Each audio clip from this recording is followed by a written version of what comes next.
So the three parts of this. The first one is a little bit doom and gloom, but bear with me, we need it, and it will resolve. It will give us hope. The second is the most technical part of the talk about constraint handling rules as a handy way of writing programs that will help social use.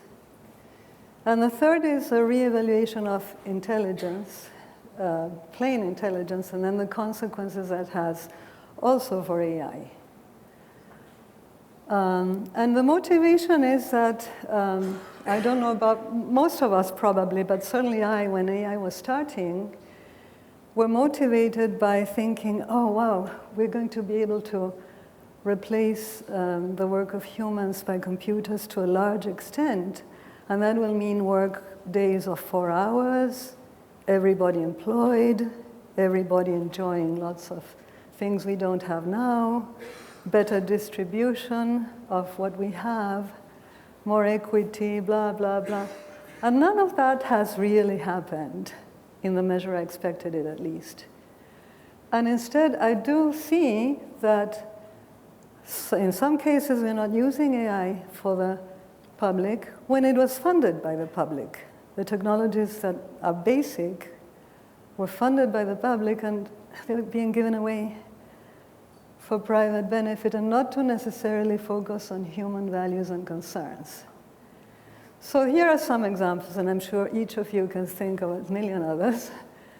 But we have black box AIs that cancel our right to information and to explanation because they're based on big data that's not accountable. It's basically a popularity contest of replies. We are imposed AIs that are not ready, not debugged enough to replace humans. Like, for instance, the answering machines that are supposed to understand your speech, they don't. And we are the human debuggers they're using for free to find what the problems are and correct them. We don't know. We're being used that way. We're not being paid for it. And likewise, our data is sold without our consent, knowledge, etc. And I don't mean consent by clicking I agree if you have to read a 100-page document. That's not what legally should be called consent. There are it allows us to have, or it allows companies and the governments to have massive actions robo-signed. For instance, in Canada, the CRA is doing that. They go, well, let's target all professionals of X, or all people who have worked abroad, or all people who whatever. And they send a letter to all of them asking for more documents. And it never ends, because when you send them, there's no humans on the other end to receive them. They keep doing the wrong thing. You have no one to talk to. And they've kicked out all the humans because now they have AI to replace them. Well, we're not really replacing them even, because the robots that supposedly replace us don't pay taxes, don't pay benefits, don't pay unemployment insurance. And least of all, they don't pay for a fund to retrain people into jobs that are and will be direly needed, which are in fact the ones that computers cannot do. The caring jobs, the cleaning up the world jobs, the thinking up the solutions the world needs in a hurry, because we are in an extremely great hurry. And so what they're doing is creating unemployment. And in particular, enabling informational dictatorships that manipulate the behavior of humans and of organizations, and can even hijack democracies and erode world peace. So those are the unjust uses. And in part one, we're going to see an evolutionary context which is very little known, although it has been published and very well documented in archaeological and sociological and feminist research. I don't know what's happening. Why does it keep turning off?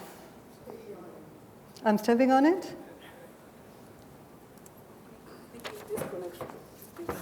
That's why. It needs a what? You don't have to, it's not your fault. Oh. Okay. So I'm going to tell you the real story of us, which does not exclude the feminine half of humanity, like normal textbooks do. And it's very important for all of us, I will argue, men or women, to know this story, this history of ours, because it has very big consequences on us, to our days. And this story is the shift from partnership to dominator modes of society. The original direction of Western civilization in Southern Europe in prehistory was towards partnership societies. They were peaceful societies in general. No gender divisions, none of the things we have now, until there was a cataclysmic turning point of Western civilization, which I'll detail very quickly in just 2 slides. So from between 7,000 and 3,500 BC, more or less, later for some other places like Crete, 1,500, in all Europe we have a long period of peace and prosperity, where all the basic technologies that we now use were developed. And there's recent research that shows that more egalitarian societies have better ideas for developing, including in science, etc.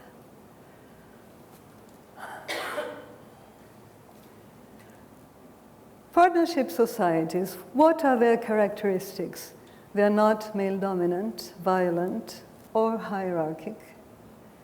The depictions of divine power in human form are feminine, and here is one.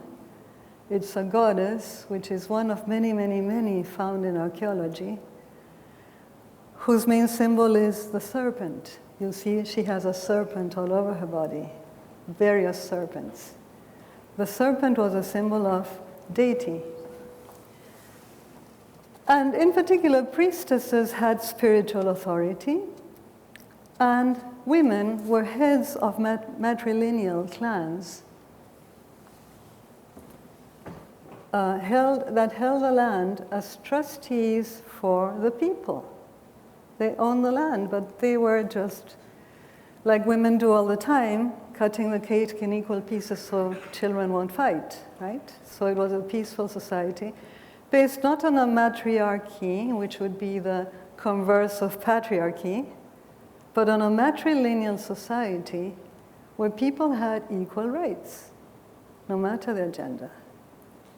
And women were the ones in charge of the spiritual life of that community and of making an equitable distribution of what there was. But from around 5,000 BC, there was a long line of bloody invasions by warring peoples from the deserts in the south and from the northeastern parts of Asia, and many different nomadic tribes that had an angry god of war and destruction, which was male. And they brought in their violence and their male god of violence. So these warring peoples were ruled by a caste of warrior priests, and for them, the old values did not fit their dominator values. The old powers of women and of the goddess needed to be revoked. And thus started a millenary process of revoking this power, discrediting women, and violently taking over the minds of men and women, which were colonized into dominator mentality. No longer partnership, domination. The subjugation was a millenary process which also included relentless indoctrination. And this is very, very crucial because myth is incredibly powerful. So we have to be aware of what myths do we carry unconsciously and how we enact them despite our best conscious intentions. For instance, myths like the Oresteia, or sacred stories like the Bible, were used to discredit women, to debunk the goddess, and to reinstate, instead of the goddess who was a life giver and a nurturer of life, to instate a revengeful male god who dictated that you would burn eternally in hell for the slightest thing that you did wrong. So this subjugation, in the Oresteia, for instance, and this is really astounding, this power was revoked under preposterous reasons or excuses. In the Oresteia, we learn from the god Apollo that Orestes is not the son of his mother, because children and mothers are not related. Only fathers are related. Patriarchy was to be imposed. So matrilineal had to be debunked. And so Orestes was acquitted from one of the highest crimes, the murder of his own mother, who was a queen, moreover. And not only Apollo explained this, but in the play, Athena, a female goddess, was in agreement with him. Very needed to get somebody highly powerful of the female sex to corroborate that women had no authority whatsoever anymore at the end of it. Even a queen cannot be defended, or justice cannot be made if somebody kills her. So what can the rest of us mortal females expect? That was the beginning of the end. That created a cataclysmic reversal of the direction in which civilization was going, which was a direction of partnership and of redistributive societies and peaceful societies and humane values. It was the beginning of dehumanization. Women were dehumanized. They're not related to their children. How more dehumanized can you be? And that dehumanization is the basis of any kind of domination and justifies all others, because once you accept one of them unconsciously, and this is a very big one because it affects half of all humanity, once you accept it unconsciously, it's a lot easier to accept all the others, because it would be inconsistent not to. Or it would be inconsistent not to accept another one and keep hanging to your own one. So this opens the door to all kinds of domination societies. And from now on, we have a God created in man's image. So there was a shift into, and this is very important for AI, emphasizing technologies designed to destroy and to dominate. And as we go through the features of these, I'm going to ask you to think for yourselves which of these characteristics that were introduced in this cataclysmic reversal of the path of civilization actually continue into our time, maybe not in the place you live in, but somewhere in the world that you know of, which are still current. This shift was achieved by a violent reduction of women, and thus also both of their female and male children, to a status of mere possessions of the males. And this is documented in archaeology. Men, as we saw, appropriated important religious symbols that were previously used by the goddess-worshipping peoples with women. The serpent, as we saw, was a positive symbol of life-giving goddess. But now with the myths created by the Bible, the serpent is vilified, Eve is vilified ever since. We are responsible for all of the things that men can do wrong. It's our fault for instigators, seducers, whatever. And so all these symbols were appropriated and reversed in their meaning. used to vilify women, and as part of the relentless indoctrination which continues into our days to discredit women and make them the secondary issue kind of thing in society. Higher value is placed now in the power that takes versus gives life. Power is really, in humane terms, the power to give life, nurture it, maintain it, be humane. But that has been reversed because violence has been glorified. We've been desensitized to it to such an incredible extent, it's mind-boggling. But we're not conscious of it because, like the frog that gets put in the cold water, we reach the point without noticing. But it's not in our nature. That is not true. We need to dehumanize ourselves to make it be our nature and to act on it. We've been brutalized, men and women.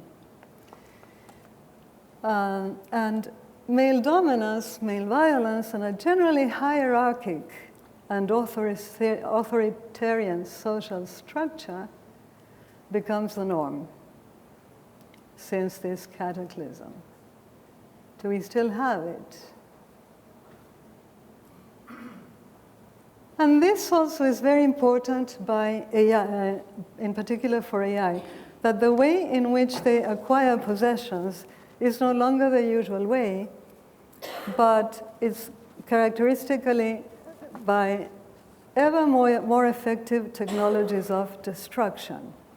It used to be that these peaceful societies were developing technologies of production, and this is very clear in the archaeology, including, well, this, I won't get into the details, but there's lots of evidence of this.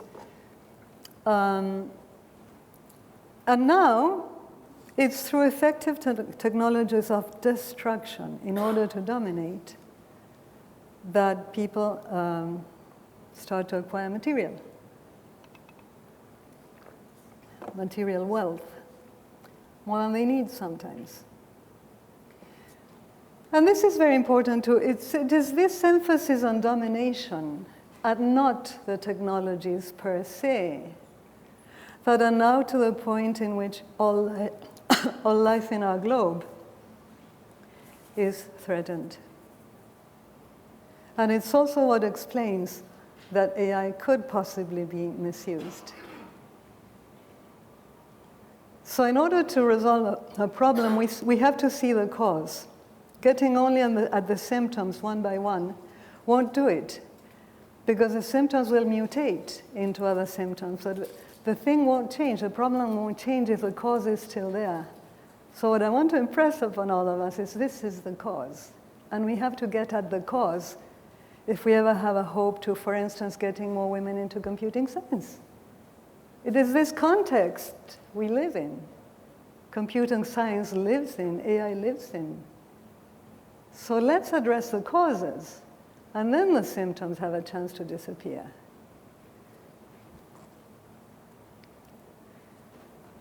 So to address the causes, a little bit more of conscientization. Where has this emphasis on domination taken us?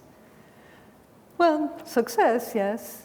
The developed world has been hyper-successful in colonizing others. So much so that it consumes its fair share of 8-planet Earth's resources. And it is the planet's self-entitled main polluter. No one can stop it. I consume as much as I want. But the main contributor of this has been cheap energy, which is equivalent to the work of billions of workers. So it's a fake success. It's been achieved at the expense of destroying the Earth. It's a really short-sighted view of success. Men have, as a group, been hyper-successful.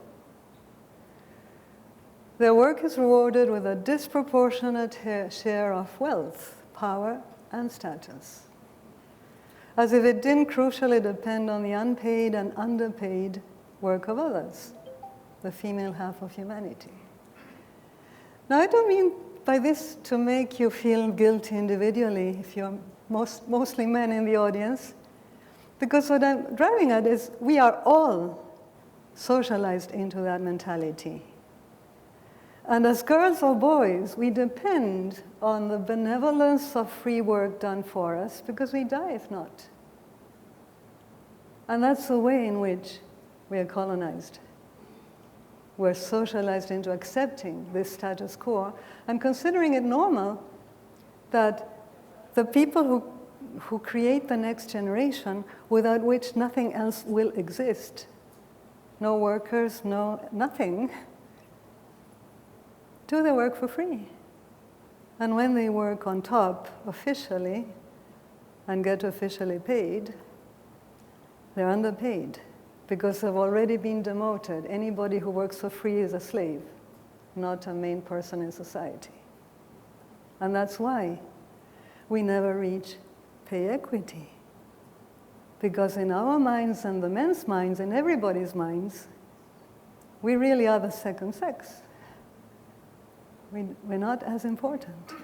Our issues are considered secondary and to be looked at only after, if at all, only after all the important issues have been solved.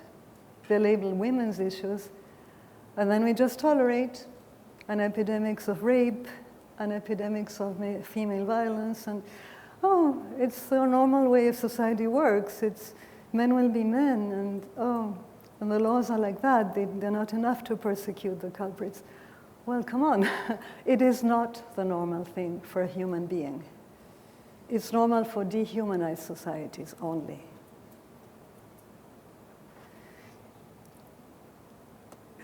So the violence and indoctrinations against the other half of humanity has been normalized and institutionalized. And male dominance has become foundational to domination mindsets because they make all other dominations be unconsciously more acceptable. But let me ask you, don't you feel cheated, you men?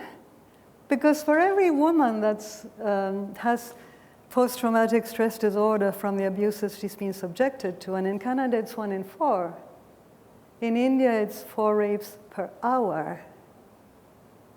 You guys have your share of that because you will have, how many of you will have a partner that has post-traumatic stress disorder? It affects you intensely.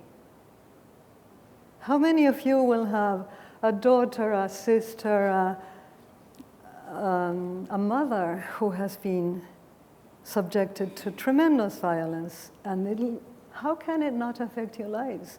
You're being cheated.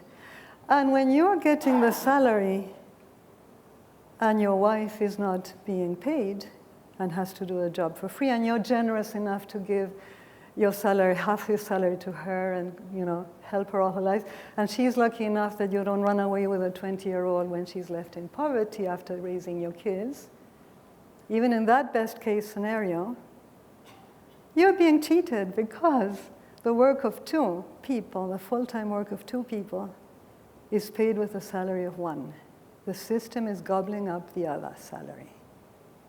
So we're all victims, and we don't know it. If we happen to be men and feel very privileged, look more clearly at your privilege.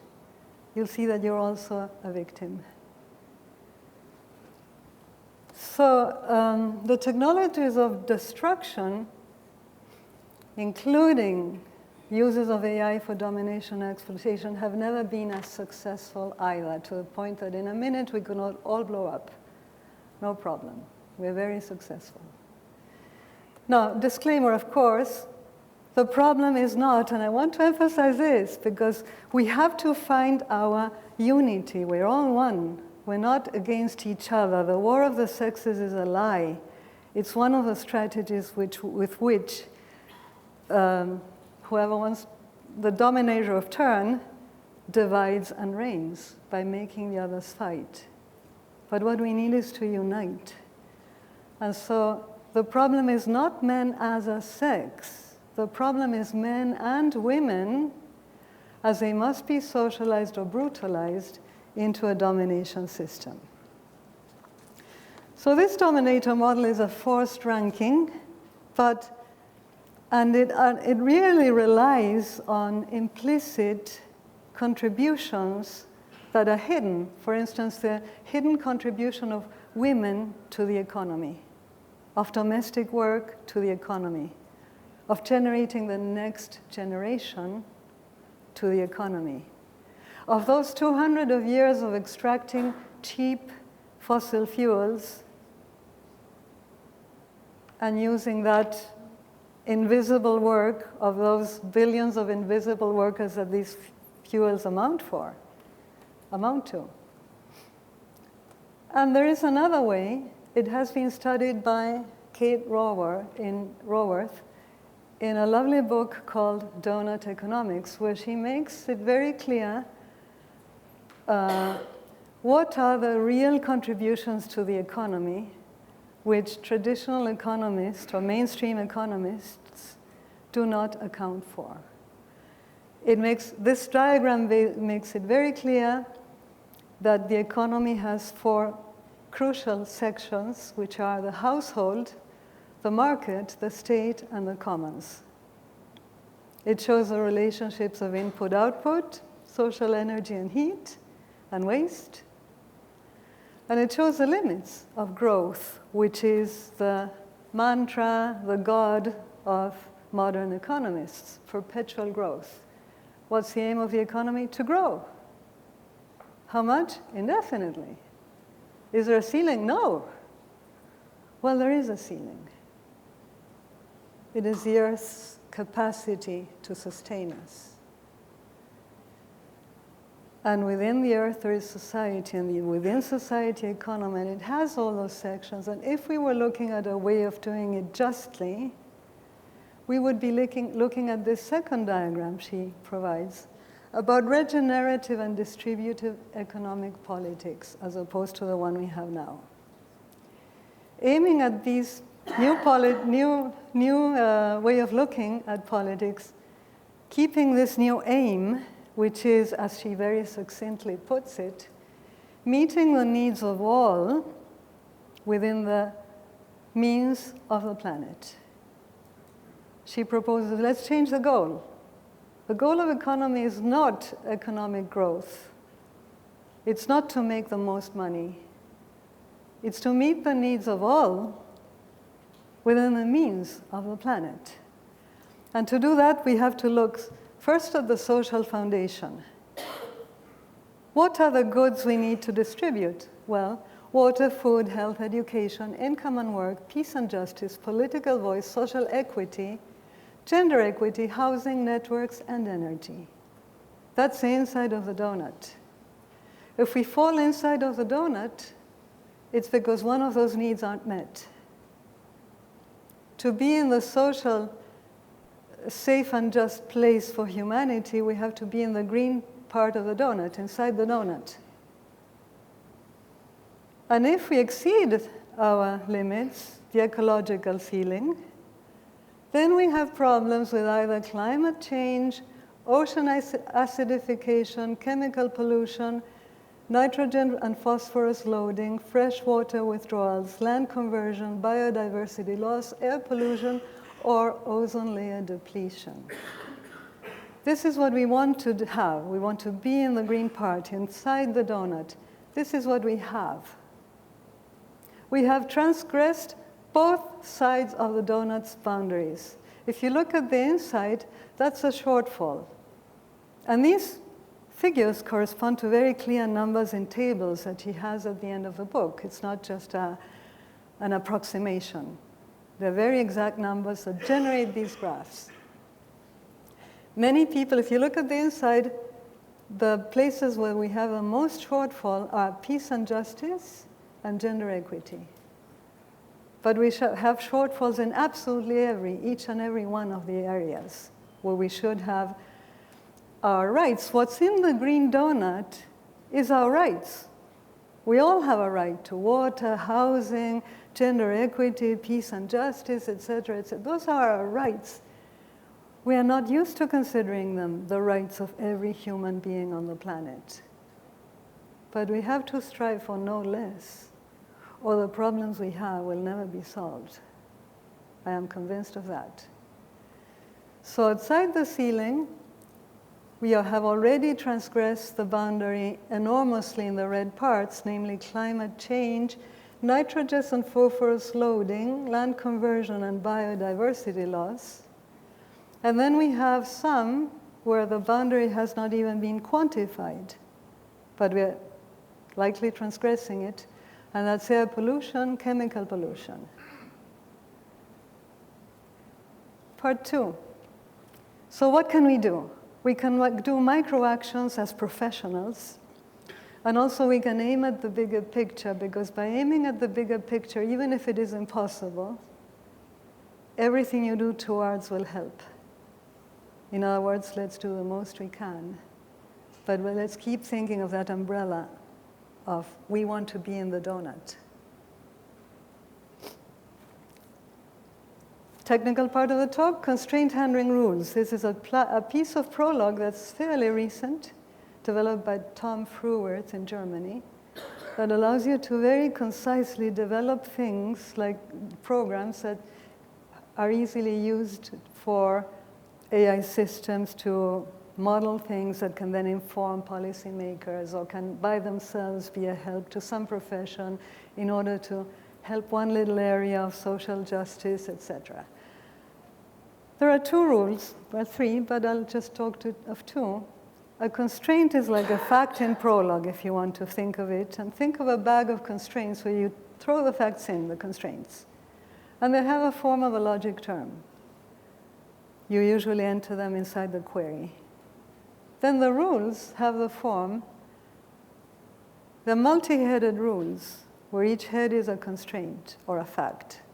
And the rule is saying, if those constraints have matching counterparts in the constraint bag, then you're allowed to apply the rule if the guard holds, and the guard is conditions like maybe arithmetic or whatever, calls to prologue.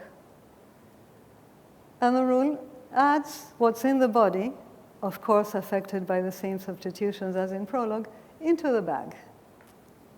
And that's it. Here is one sample AI program if we want to use AI for responsible decision making. In Canada, there's an opioid crisis that was created by one article where the researchers claimed that opioids were not addictive on the basis of very few experiments that didn't constitute enough evidence. But that paper became viral. Doctors started prescribing opioids on that faith of that paper, which was wrong. And we have a tremendous opioid crisis, which could have been avoided if we had had an AI system, for instance, that was looking for these articles, and in these articles used computational linguistics, of which I'm an expert, to glean how many subjects have been used. That's not very difficult at all. So if you can glean the number of subjects that the article used, and you have as information, maybe from the medical profession, what's the minimal number of subjects required to warrant the results of some kind of experiment, then you can write a CHR rule that says, if when you mine this particular paper on medicine in this medical area with this number of subjects, you found that the minimum required subjects and if the guard is on the left of this, on the left of here, so that's a guard. If the minimum required subjects in this medical area is min, but min is greater than the number of subjects that were actually used in the paper, then alert the medical area. Alert all those doctors. Easy, right? Example 2.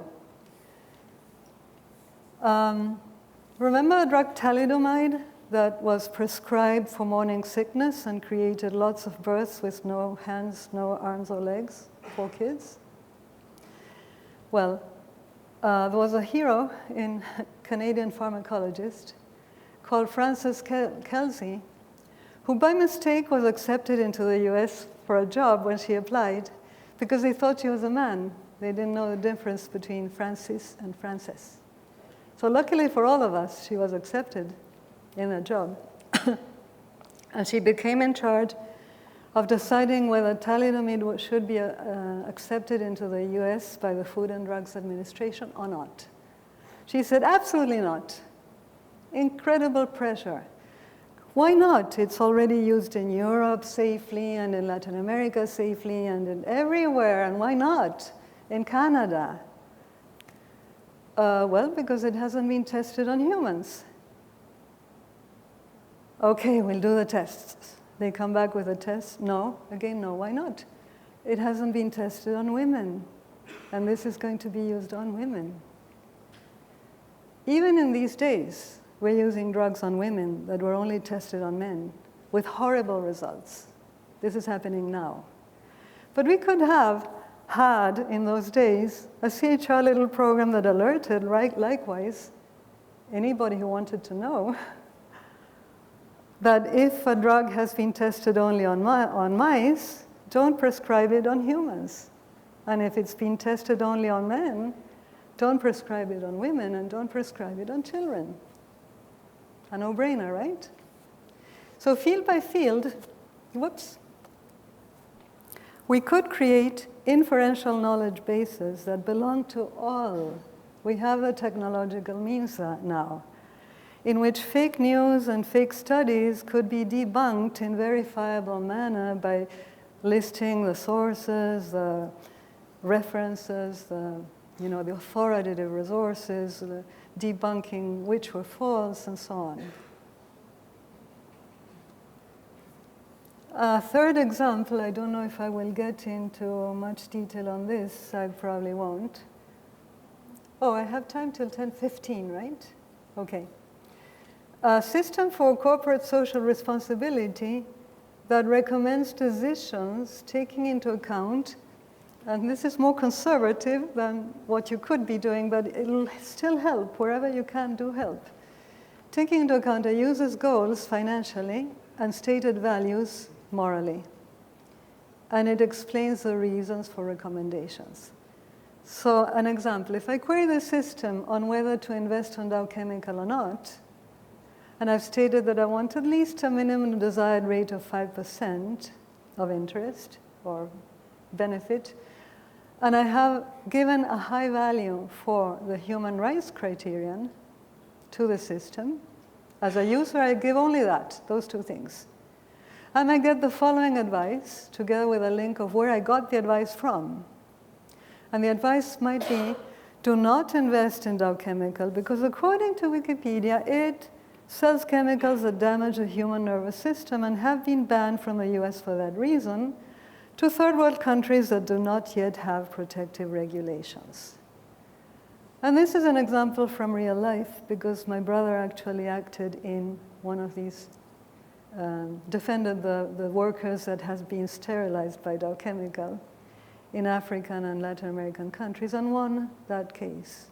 So the workers are compensated. It's terrible, but it's better than nothing. So this system could tell you that, but it will also give you conflicting advice. If it consults other sources, like, for instance, Dow Chemical's own website, it will find out that, yeah, do invest on Dow Chemical because it addresses many of the world's most challenging problems, such as the need for clean water, renewable energy generation and conservation, and increasing agricultural productivity. The thing is, we allow contradicting advice to be found, but because we give the rationale in each case and the URL, you can find out if it will, who to believe. So it's a guideline for advice. But the point is, you can describe lots of similar systems, and with them, you can conjure up as much and as representative citizen participation as possible. in what I will call Guyline movements, and I'll explain later, for decision making on, in particular, how to instrumentalize AI for social benefit. Part 3, reevaluating artificial intelligence by reevaluating intelligence also. And here's something that most people don't know. I didn't know what I'm going to say in this slide until very recently. I found it in a magazine in the hotel in Madrid. And it makes me think we should demote the name of AI. It's just software. There's a book, recent book by Mary Gray and Siddharth Suri, researchers at Microsoft, and she's an anthropologist as well, called How to Prevent Silicon Valley from Generating a New Global Subclass. Well, why is this book written? Because it is generating a new global subclass. Internet giants resort to an army of ghost workers to correct the errors of the algorithms that they need in real time.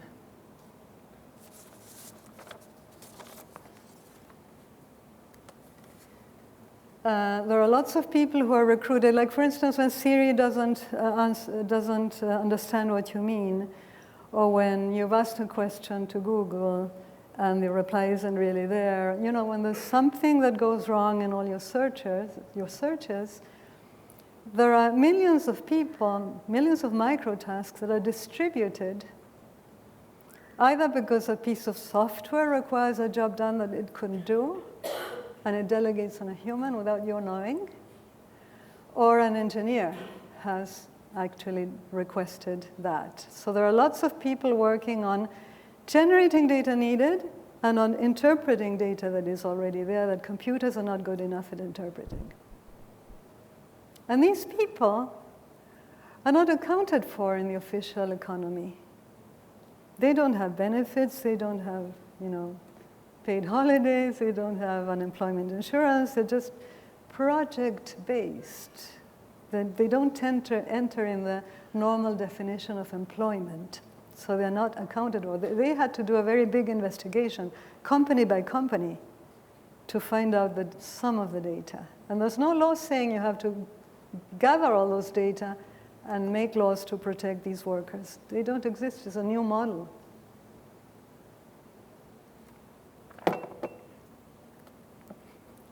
So, just as men appear to be more successful than they really are because they're pocketing the work unseen of other people to enable them to do their work, and just as the neoliberal economic politics that we have appears to be more successful than it really is because it's really using all those billions of invisible workers that cheap fossil fuels that are not renewable are gaining them, let alone all the work of people who are unpaid and underpaid. In the same way, AI appears to be more successful than it really is, thanks to a brute force exploitation of precarious workers and of our private data, which, as we all know, is a big concern right now. So its intelligence is not all that intelligent, and it's not that artificial either. It's humans who program it, and it's humans who save the day when it doesn't work. Without that, we don't have intelligence at all. Also, we have to reevaluate what we mean by intelligence, because recent work shows that collective intelligence, meaning the intelligence of groups to resolve a problem together, is determined not by what one would think, which is which group has the highest average IQ, or which group has the most talented genius as one of its members. That's not at all what determines whether the group is more intelligent or not. There are 3 factors that determine it. Social sensitivity, defined as the ability to read emotions from body language, eyes, etc. The number of speaking turns taken by members of the group, so where a few people dominate the conversation, those groups are less intelligent collectively than groups that had a more equal distribution of turn-taking in conversation. And these two characteristics, these two factors, probably explain that a third factor that is important to this is simply the number of female members. And the people who did these studies were not expecting a gender difference. They were surprised by the results. The more women in a group, the higher the group's IQ. And it stands to reason because women are socialized into being socially sensitive. They have to be. How can you tend to the baby and the cooking and the job you're doing on the side without being socially sensitive, at least to the baby, right? Also, it's been really a lot shown that men interrupt women a lot more frequently than they interrupt men. There's lots of research on that. There's research on a new term called mansplaining, where a man will explain to a woman something she already knows. Anyway, so the number of female members is crucial.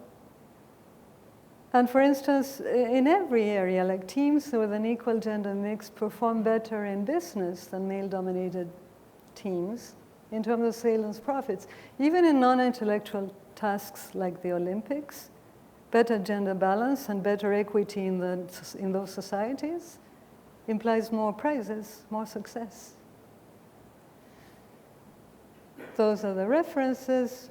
And another thing I want to quote is, only women can stop the apocalypse. This is an article in FP News, which to me is really a cop-out, because it's like saying to the young people, only the young ones can stop the climate crisis. So I'm going to continue polluting and not doing anything because only the young ones can, right? That's a cop-out.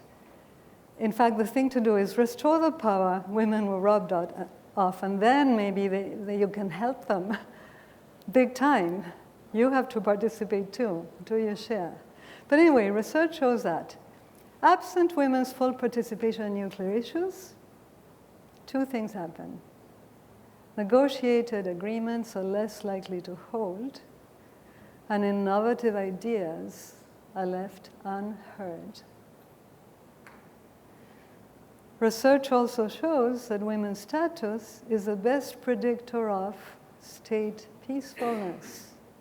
The higher the status of women, the more peace in those societies and internationally with others.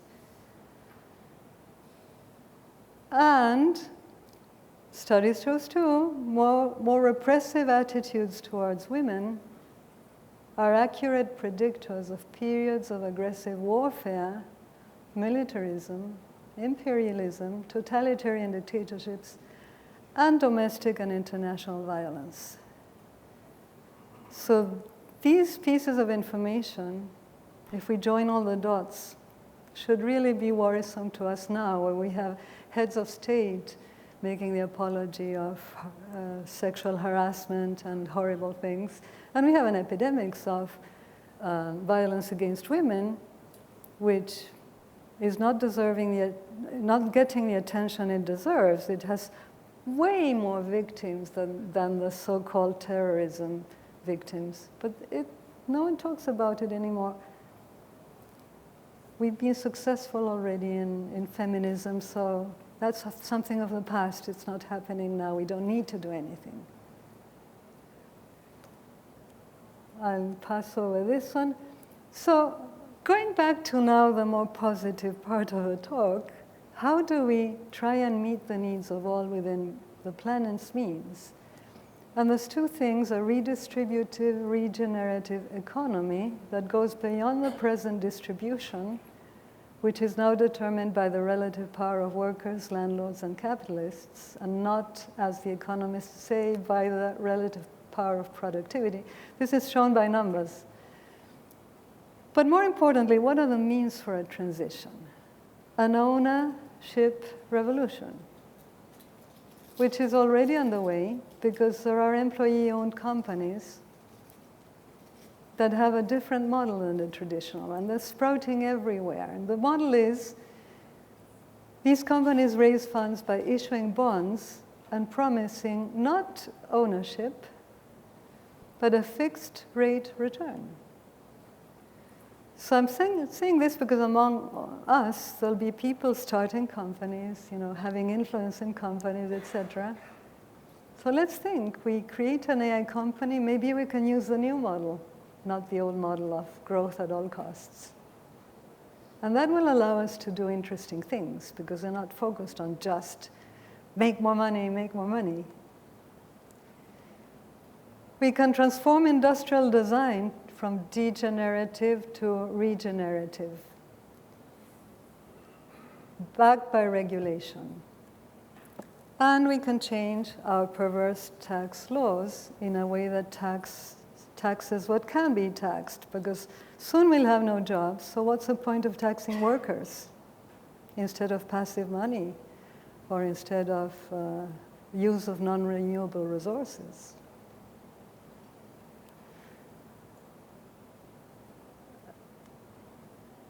And, well, these companies are already happening, I told you. In 2012, the 300 largest cooperatives worldwide generated the equivalent to the world's 7th largest economy.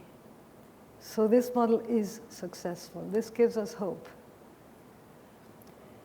In the same lines, redistributive, regenerative AI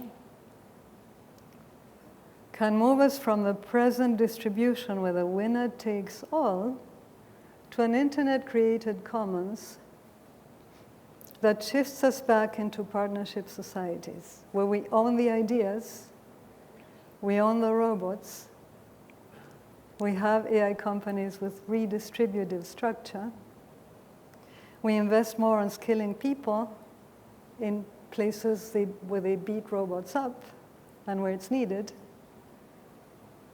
and we develop AI tools to inform policymakers, help law enacting, and law enforcing. So for owning the robots, we can instate a robot dividend, collected, for instance, through royalties from co-owned public-private patents, or through public banks owning significant equity in businesses that use robot technologies that were made possible by publicly funded research. If the state invests in technology, it should get a share of it. And that should trickle to the public, some of that. I'm not saying the private companies should not either, but not only. So basically, this is the long view. We're moving from dominator to Guyline societies. And Guyline comes from Guy representing women, L representing both link and solution, the two Greek words that stand for that L. A representing men, andros. And so Guyline is linking, women and men linking to find the solutions in partnershiped ways, rather than in the mentality of dominator societies. And there is a pendulum movement throughout history. If you read those references at the end, you'll see it happening. Many movements go a few steps forward towards the Guyline side and then a bit backwards. And there's always a big backlash when there is a possibility of success.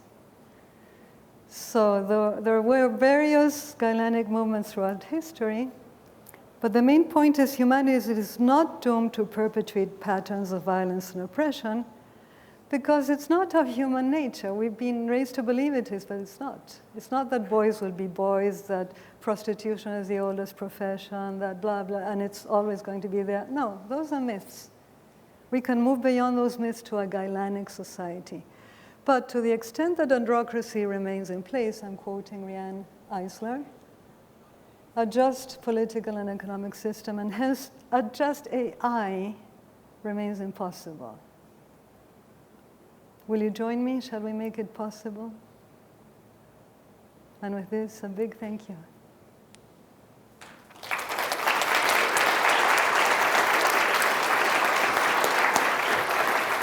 Thank you. Thank you. Wow. Okay, we have time for like a few questions. Does anybody have a question for Veronica Dahl? I'll run to you, Rand. Sorry, where are you? It's you? Hi, that was an awesome talk. Thank you so much. My question is, kind of historically, we have had a lot of periods of being really progressive, but the problem is that people generally don't like violence and don't like feeling threatened, which means underhanded methods tend to win out and we end up going back to the way things are again.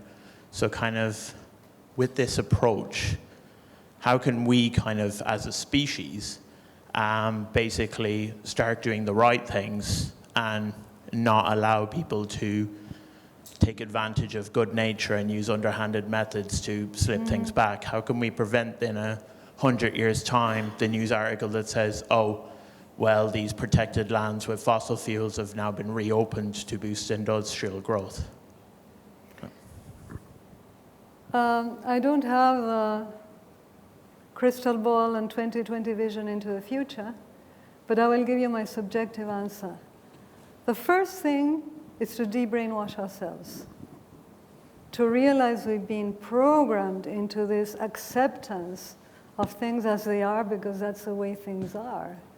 And that moves into, that's human nature. It's human nature to want to dominate. It's human nature to be violent when your privilege is questioned, even if it's undue. It's human nature to, no.